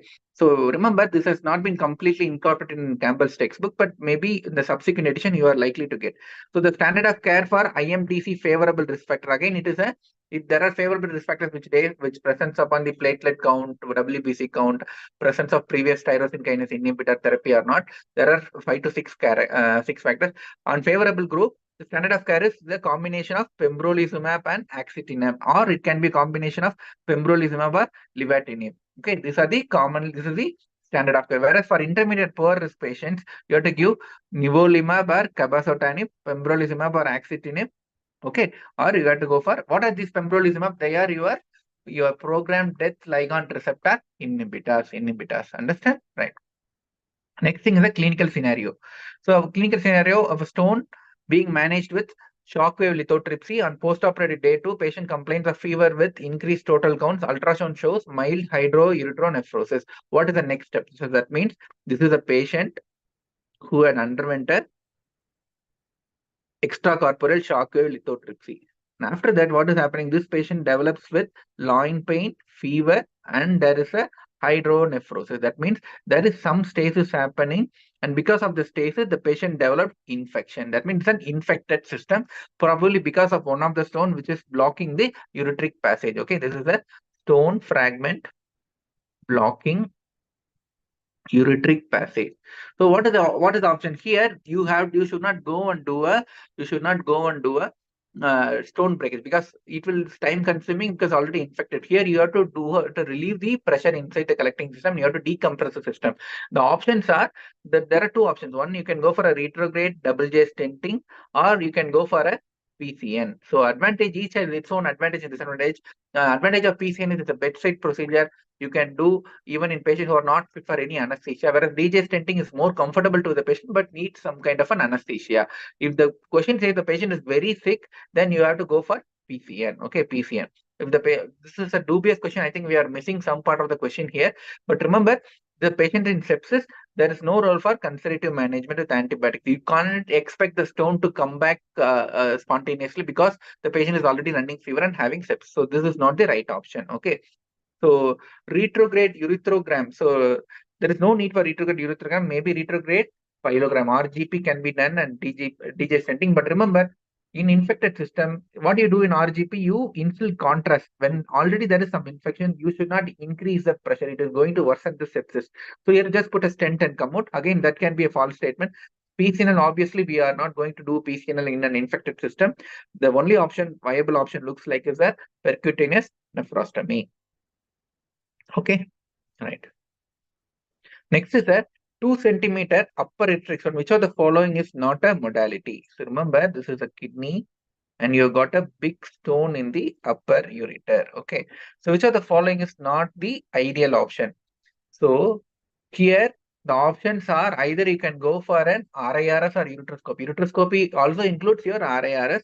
Okay, or you can go for a PCNL. There is usually we don't go for ESWL. ESWL, especially for stones more than 2 centimeters, the chance of stone breakage is less, and especially in an impacted stone, it is very difficult to break as well. Okay, so the options here are more than 10 centimeters. You can go for URS. Okay, URS. Okay, so here the options are go for again. This is a dubious question. I could not understand the exact question. I am requesting all the students to give more options in the chat box so that I can reframe the question and do it again. Okay. So usually for 2 centimeter upper uterine stones, you go for either retrograde or intrarenal surgery, you push back the stone into the collecting system and do an RIRS, or if it is tightly impacted, you make a puncture in the system and start breaking the stone and removing from the antegrade way. Okay, right. Next, excuse me. Next thing is a question on infertility. There are patient with FSH of 69, increased FSH, small testicular size, suggestive of non-obstructive azoospermia.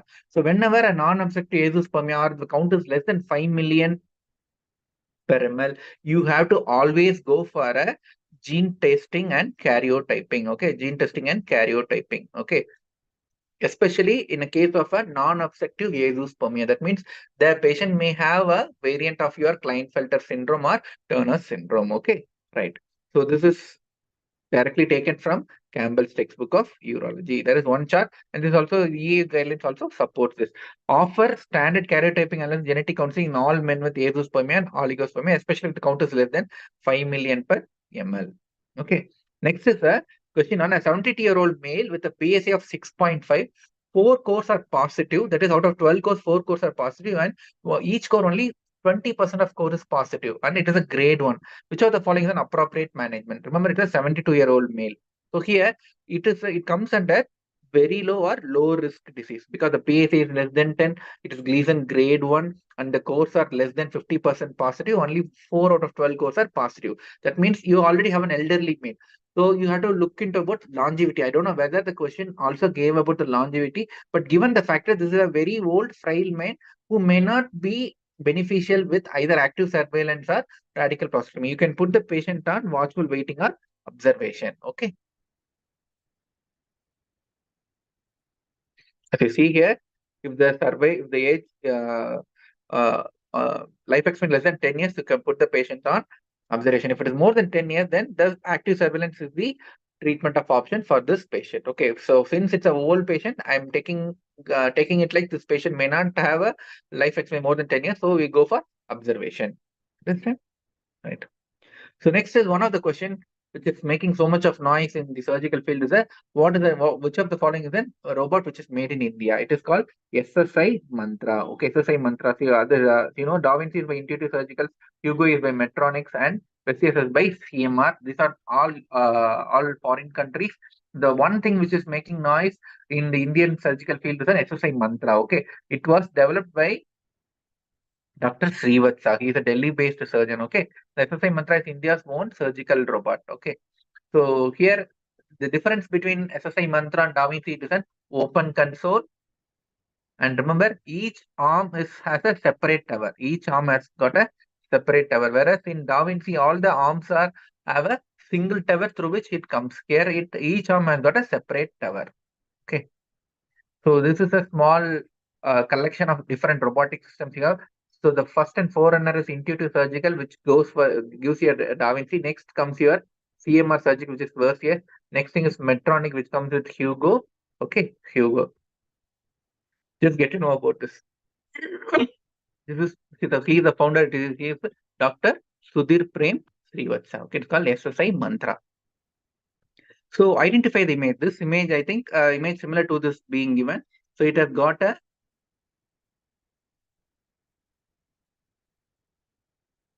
okay.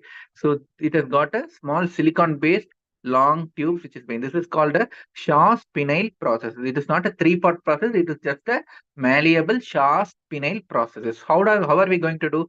So remember, this patient, there are two corporal bodies. Okay, and there is one urethra, and there is a glans penis, which is going to harbor your corpus spongiosum. So here, what we do is, you make the do a corporotomy, and you are going to place these. You are going to place these silicon processes inside. Okay, silicon processes inside. Okay, so this has got a malleable hinge. This has got a malleable hinge. So you can, like a hinge, you can raise the penis like this. Okay, so that it gives an artificial erection which helps in penetrative intercourse. Okay, it is a cheaper processes, and there are various parts. I'm just sharing it for want of time. I'm just saying. So this is the flexible hinge. This is a soft tip. Okay, this is soft tip. This goes into the glans penis. This goes into the glans penis. This lies within the corporal bodies. Corpus spongiosa. Okay, right. Okay, next is a case with a left RCC with IVC involvement, which is the ideal access. This is again a question from basics. This chapter also I have done in doctorals. It will be uploaded probably in another couple of days in doctorals app. So what is the ideal approach for a patient with left RCC with IVC involvement? Whenever you involve an IVC involvement, sometimes you have to go for liver mobilization also. Then you have to go for a chevron incision. What is chevron incision? It is a bilateral subcostal incision. Have to go for a bilateral subcostal incision, which gives a excellent access to your IVC and the upper vessels. Okay. Okay, you make a subcostal incision. So here you have your liver and structure. So this gives an excellent approach. Okay. So the anterior midline and chevron incision best suited for left-sided tumors associated with tumor thrombin IVC. It's a direct pickup from your Campbell's textbook. Okay. Next is this is on upper tract urothelial cancer, UTCC. Which of the following is not a high risk factor for upper tract urothelial cancer? Again, it is a direct pick from one of the tables from Campbell's textbook. Here the option is size more than 1.5 centimeters. The usual cutoff is more than 2 centimeters. Otherwise, high grade, presence of hydrouretronephrosis, multifocal tumors, all these are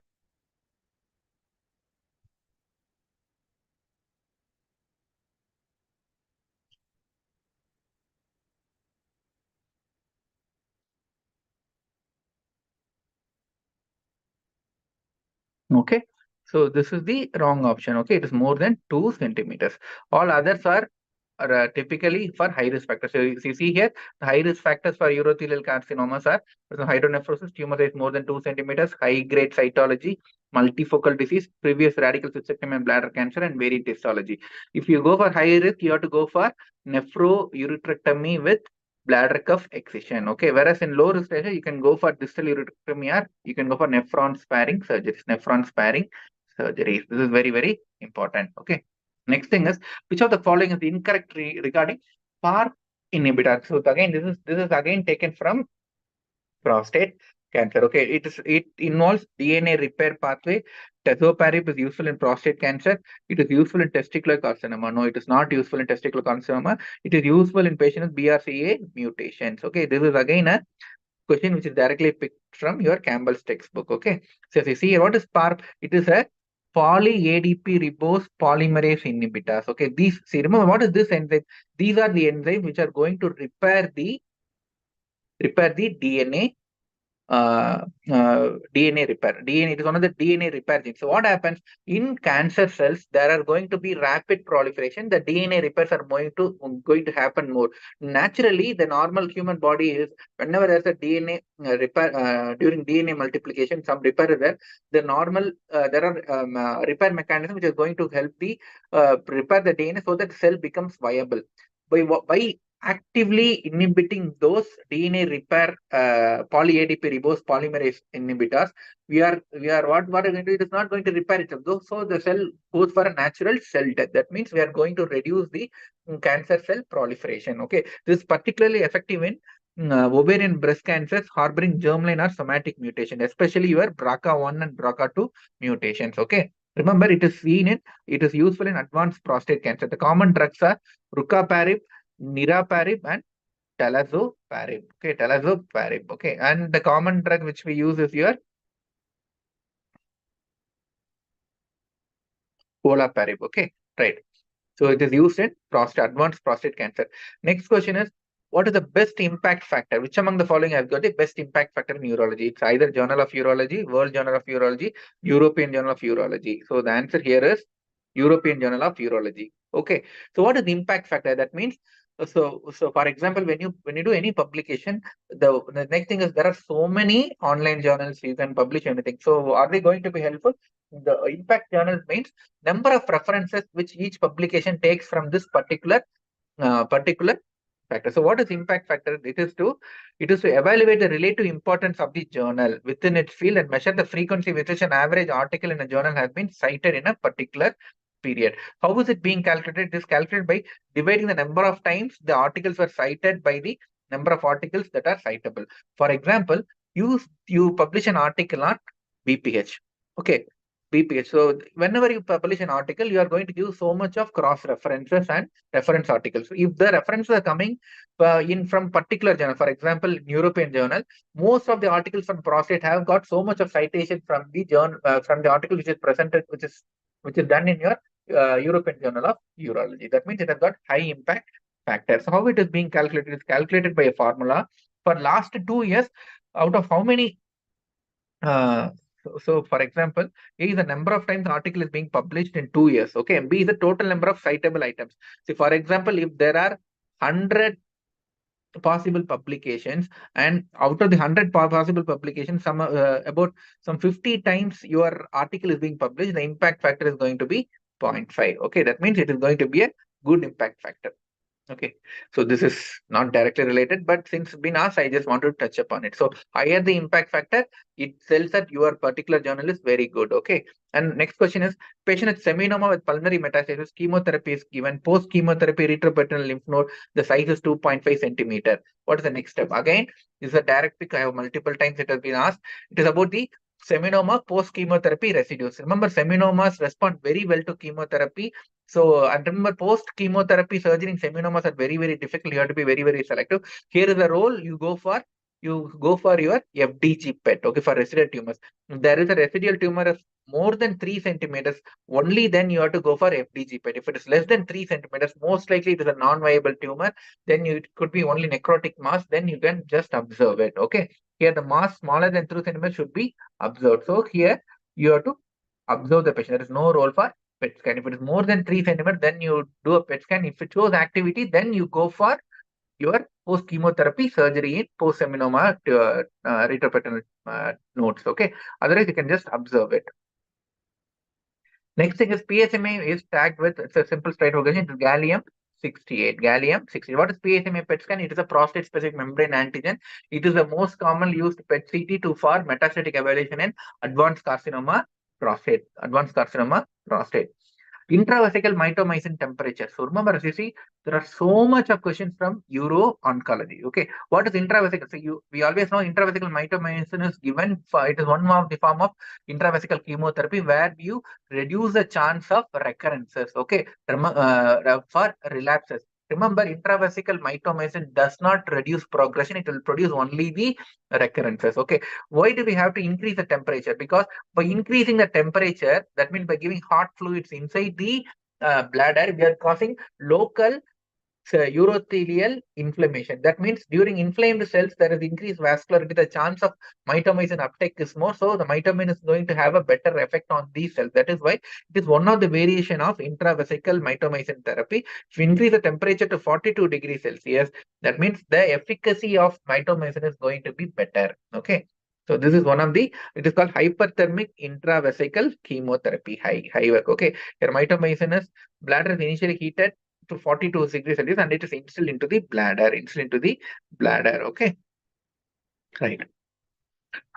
Next is a small cell carcinoma histopathology in TURBT. What is the next step? Remember, usual histopathology is urothelial malignancy, where you go for neoadjuvant chemotherapy if it's a muscle invasive, followed by radical cystectomy. Whereas when there is a variant histopathology, then you have to go for, see, some variants may not be responsive to chemotherapy, some variants may be, you have to go for upfront surgery per se. So when it comes to small cell chemotherapy, you have to go for etoposide and cisplatin based chemotherapy followed by radical cystectomy. Remember, for any small cell variant, you have to go for chemotherapy. Okay, chemotherapy. Next is a 2 centimeter tumor, T2 tumor and dome. Which treatment is most appropriate? This is quite a, okay, this is again a pickup from Campbell's textbook. So if you remember, it is a T2 tumor. That means there is a detrusor involvement. It is a muscle invasive bladder cancer. But remember, here you got a tumor only at the dome. It is a single tumor, solitary tumor, primary tumor, the non-recurrent tumor. Here, you can go for a bladder preserving partial cystectomy along with bilateral inguinal pelvic lymphadenectomy. You can do pelvic lymphadenectomy and without compromising the oncological clearance, you can use bladder preservation. Okay, this is this is one special case where you can go for partial cystectomy because it is a dome tumor, solitary, around 2 centimeter tumors. Okay, so what is the indication of partial cystectomy? It is very selective, only for those patients with solitary lesions, small size, with lack of concurrent carcinoma in situ. A partial cystectomy results are similar to those of radical cystectomy. Otherwise, the gold standard treatment is neoadjuvant chemotherapy followed by radical cystectomy. Okay, since it's a dome tumor which does not involve, you can able to give a good clearance by as well as preserving the bladder. Which of the following is not used in overactive bladder? As you know, overactive bladder means the bladder is hyperactive. It causes rapid detrusor contractions. Okay, it can be the frequency, urgency, and nocturia. Okay, so again, it can be. So that means the patient has got storage lead. So you have to relax the bladder. The relaxation of bladder can be, as I said, beta 3 receptors are going to cause bladder contraction by bladder relaxation by giving beta 3 agonist in the form of mirabegron. This is going to be helpful. Okay, whereas tolterodine and sulfasalazine are anti-muscarinic drugs. Remember, M3 receptors is going to contract the bladder by using M3 anti-muscarinics. You can relax the bladder by stimulating beta 3 agonist in the form of mirabegron. Again, you are going to increase the bladder capacity. Okay, right. So tamsulosin is an alpha blocker. Okay, alpha receptors are usually present at the bladder neck. When stimulated, causes bladder neck contraction. Okay, by blocking it, it is going to cause emptying. Already the patient has got more of frequency, so their alpha blockers are not going to be helpful. So the answer here is tamsulosin. This is the answer. Okay, tamsulosin is given in PPH. Okay, next is a child with a torsion testis. Intraoperatively, there is a congestion present. The testis seems viable after rewarming. What is the next step? Okay, remember, it's a torsion testis. there was a torsion, you have detorted, now you put a heart form, it is present. Now what are you going to do? You have to do detorsion and orchidopexy on both sides. This is a very simple standard question, multiple times asked, because there is a chance of a bell clapter deformity which is present on both sides. Now one side the torsion has happened, there's a likelihood that the torsion can also happen on contralateral side. So you have to go for contralateral orchidopexy in the same sitting. Okay, you have to go for bilateral orchidopexy in the same sitting. Okay, right. Next is a 14-year-old boy complains of pain in scrotum after playing 4 hours of football. On examination, Pren sign is negative. What is the best investigation? Okay, that means Pren sign means you elevate the testis. The pain is not going to. That means you are suspecting a torsion. So what is the best investigation when you suspect a torsion if it is not clinically convincing? So you have to go for ultrasound Doppler. You have to look for the blood flow inside the thing. Okay. So Doppler ultrasound is an effective imaging to develop acute scrotum. Okay, acute scrotum, because other three are not easily available. It is more time consuming. But remember, even if you don't have an access to Doppler, the patient presents with acute scrotal pain. Even in doubt, the best treatment is go for surgical exploration. You should not waste time. Okay. Which of the following is not an indication of antegrade ureteroscopy? Remember, this is again a controversial question. I don't know whether the question part is correct or the options are correct. So here the options are secondary PUJO, ureteral stricture in a transplanted kidney, ureterointestinal anastomotic stricture, ureteric calculi with a history of Cohen's cross trigonal implantation. Okay. What is antegrade ureteroscopy? That means you are going to do ureteroscopy. You are going to access the ureter from the upper tract. So this is usually done in those cases where retrograde access is not possible. Retrograde access is not possible in reimplanted ureter, in transplant ureters, because in transplant ureters, you're going to put the ureter on the dome. It is very difficult to pass a rigid scope. Whereas in Cohen's cross trigonal reimplantation, the ureter for reflex, which we do, ureter goes, takes an acute angle. It is very difficult to put a rigid scope into it. Okay. So these are the three areas where you are likely to have a failed for retrograde access. Whereas in secondary PUJ, that means there is already a stricture here. You can always do a retrograde. You can do an RGP. If needed, you can do a balloon dilatation. So to my knowledge, so this looks the right answer. In case of secondary PGO, you can still go for a retrograde ureteroscopy. Okay. In all other three cases, retrograde ureteroscopies are very, very difficult. Okay. Right. Next thing is, this is quite an interesting question, because I really like this question, because many times you may go wrong. Okay.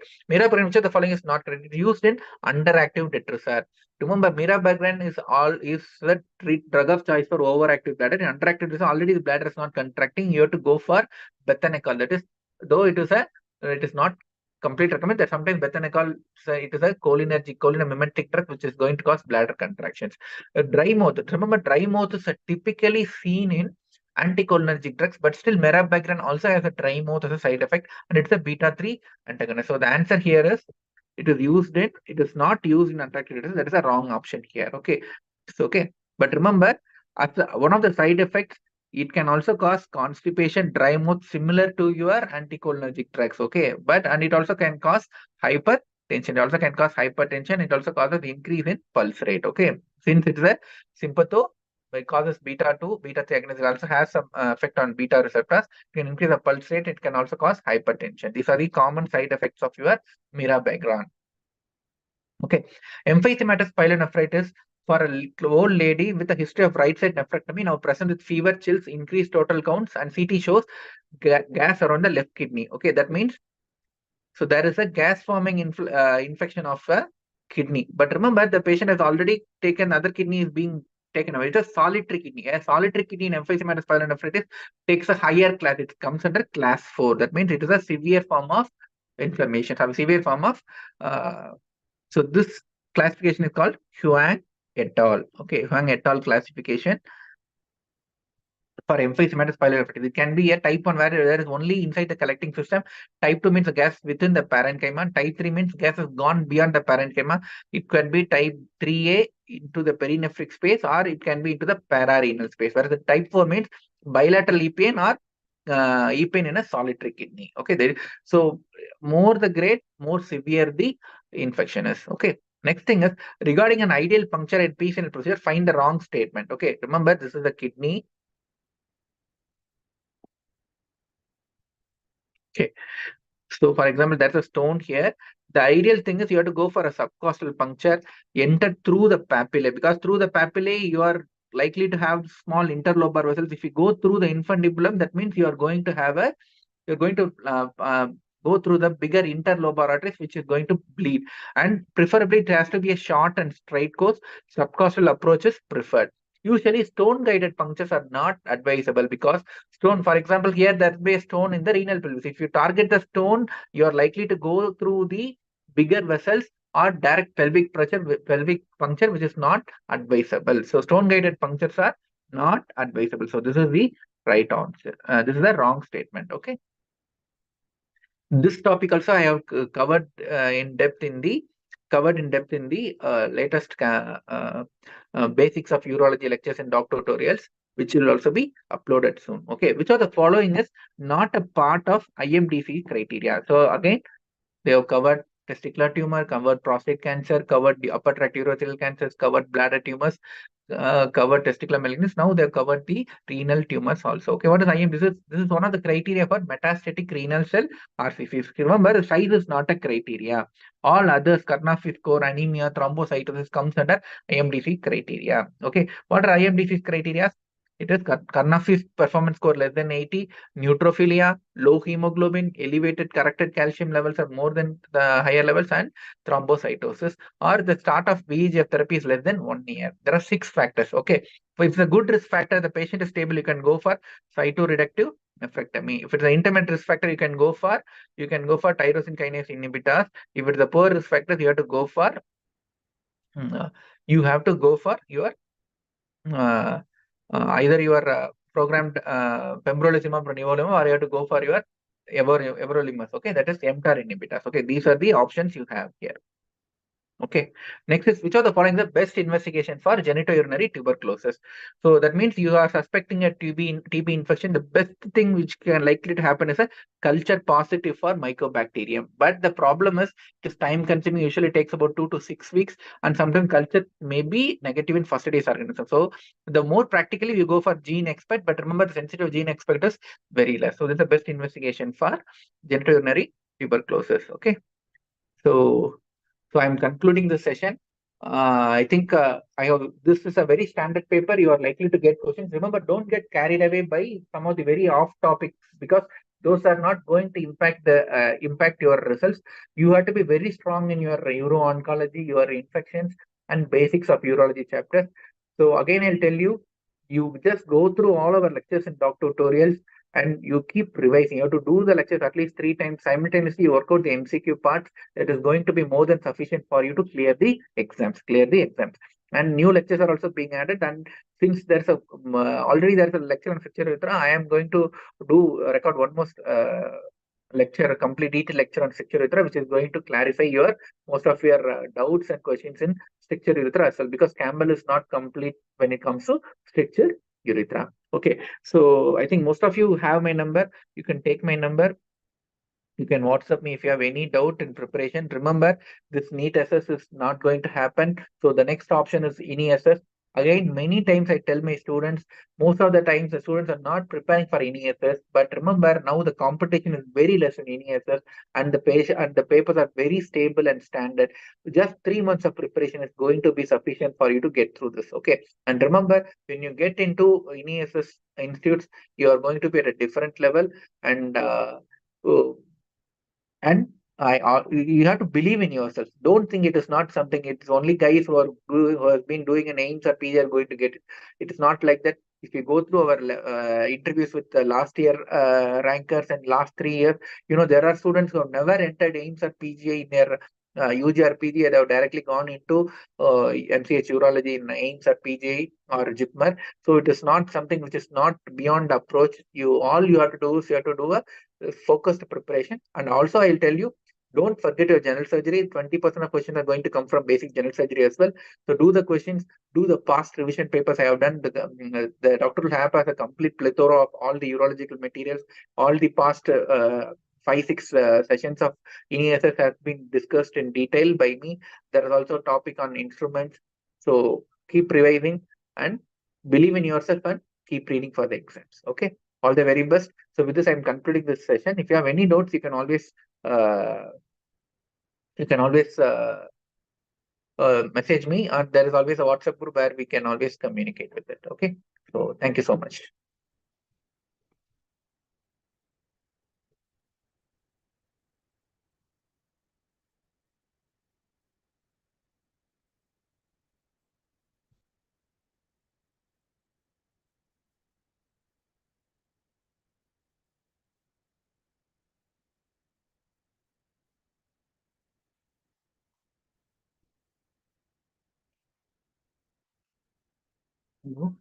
You can close the session, Pat.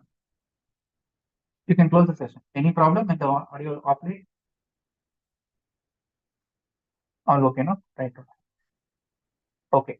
So just edit this and post it in the app as soon as possible. Okay. Okay. Yeah. Thank you.